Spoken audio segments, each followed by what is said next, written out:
Assalamualaikum warahmatullahi wabarakatuh. Selamat pagi anak-anak semuanya. Ya, Mis harap semoga kabar kalian sehat dan tetap semangat dalam belajarnya. Nah, berhubung di sekolah sedang mengadakan ANBK atau Asesmen Nasional Berbasis Komputer, ya. Maka pembelajaran kita kali ini kita menggunakan video pembelajaran, ya. Jadi Mis harap kalian semua bisa melihat videonya sampai selesai, ya, supaya kamu bisa menjawab kuisnya dengan benar, ya, karena kuisnya berhubungan dengan materi yang Mis sampaikan pada pagi hari ini. Oke. Nah, sebelum kita membahas materinya, ya, sebelum kita memulai pelajaran kita pada pagi hari ini, ya, seperti biasa kita berdoa menurut agama dan keyakinan kita masing-masing. Oke, doa dimulai.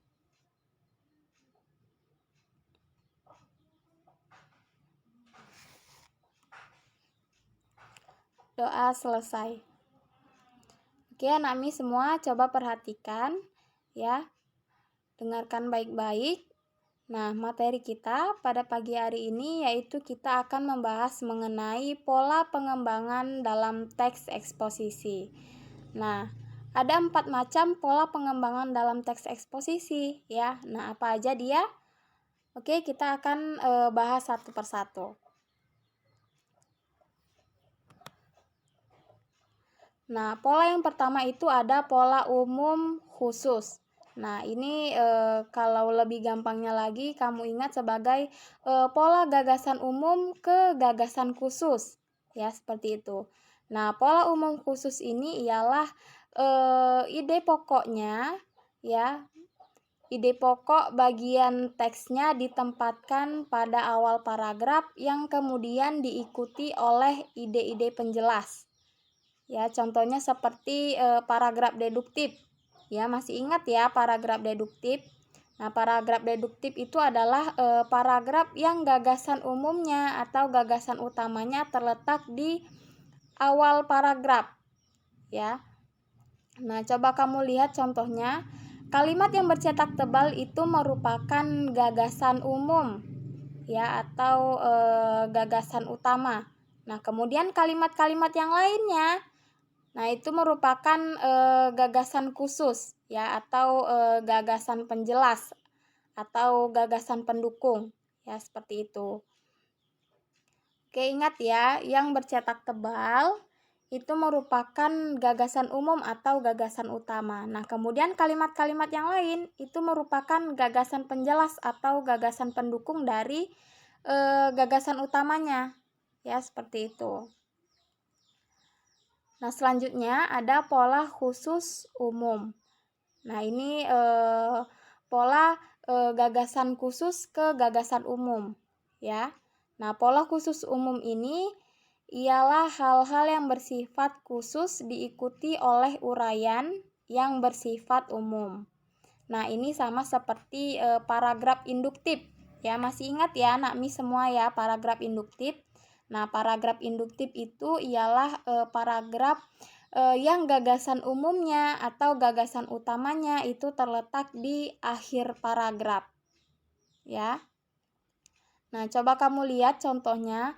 Nah, kalimat yang bercetak tebal itu merupakan kalimat atau gagasan umum. Ya, gagasan umum, gagasan utama sama dia. Nah, kalimat yang bercetak tebal merupakan gagasan umum. Ya, kemudian kalimat-kalimat yang lain itu merupakan gagasan khusus, ya. Gagasan khusus atau disebut juga sebagai gagasan pendukung atau gagasan penjelas. Nah, Mis ingatkan lagi ke kamu ya. Nah, gagasan umum atau gagasan utama atau bisa disebut juga sebagai ide pokok ya. Nah, itu merupakan gagasan yang menjadi dasar pengembangan suatu paragraf. Ya, atau lebih gampangnya lagi kita bisa mengartikan gagasan umum atau gagasan utama itu sebagai inti dari suatu paragraf ya, seperti itu. Nah, itu gagasan umum atau gagasan utama. Kemudian gagasan khusus ya. Nah, gagasan khusus itu adalah gagasan yang mendukung gagasan umum atau bisa disebut juga sebagai gagasan penjelas atau gagasan pendukung. Ya, seperti itu. Oke, kita ambil contohnya ya. Misalnya gagasan umumnya kalimatnya seperti ini. Makanan 4 sehat 5 sempurna. Nah, itu kalimat yang termasuk ke dalam gagasan umum ya. Nah, kemudian gagasan khususnya itu diuraikan kalimat 4 sehat 5 sempurna itu seperti apa ya. Apa aja makanan yang termasuk ke dalam 4 sehat 5 sempurna. Kemudian vitamin apa aja yang terkandung di dalam makanan 4 sehat 5 sempurna. Nah, seperti itu. Itu contoh mudahnya ya, agar kamu bisa membedakan gagasan umum atau gagasan khusus ya. Nah, jadi kalau nanti ada soal di kuis, gagasan khusus adalah, nah kamu bisa menjawab ya. Gagasan khusus itu adalah gagasan pendukung atau gagasan penjelas, atau bisa disebut juga gagasan yang mendukung gagasan umum. Ya, seperti itu. Oke, selanjutnya pola pengembangan teks eksposisi yang ketiga itu ada pola ilustrasi. Nah, pola ilustrasi ini adalah sebuah paragraf yang menyajikan informasi atau penjelasan-penjelasan tertentu dengan cara memberikan gambaran atau penjelasan yang sederhana mengenai suatu topik dengan topik lainnya yang mempunyai kesamaan sifat atau kemiripan dalam hal-hal tertentu. Nah, pola ilustrasi ini misalnya di dalam isi teks eksposisi itu ada kalimat-kalimat penjelas ya. Di situ kita bisa membayangkan bahwa kalimat tersebut itu ada kebenarannya, seperti itu ya. Nah, pola ilustrasi ini berfungsi untuk membuktikan suatu pendapat atau membuktikan suatu kebenaran, seperti itu ya. Nah, itu untuk pola ilustrasi. Nah, pola yang terakhir yaitu pola perbandingan. Nah, pola perbandingan di sini yaitu dia menjelaskan atau dia memaparkan semua persamaan atau perbedaan tentang dua atau lebih objek atau gagasan, ya. Nah, dengan cara kita membedakan atau kita menyamakan sebuah gagasan atau objek, ya. Nah, ini bisa meyakinkan pembaca tentang gagasan yang kita sampaikan itu akan lebih akurat, seperti itu. Nah, itu untuk pola perbandingan ya. Pola yang terakhir dalam pola pengembangan teks eksposisi.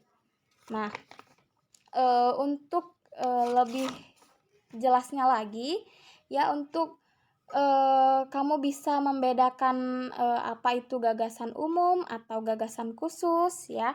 Kamu bisa melihat buka buku kamu di halaman 69 ya. Nah, di situ ada tabel yang berwarna biru ya. Tabel berwarna biru, di situ sudah dituliskan bagian gagasan umum, kemudian bagian gagasan khususnya. Oke, kamu bisa membedakan ya antara gagasan umum dan gagasan khusus.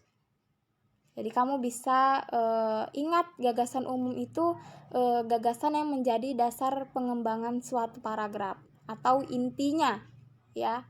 Nah, kemudian gagasan khususnya itu gagasan yang mendukung gagasan umum atau dia gagasan yang memperjelas gagasan umum ya, seperti itu.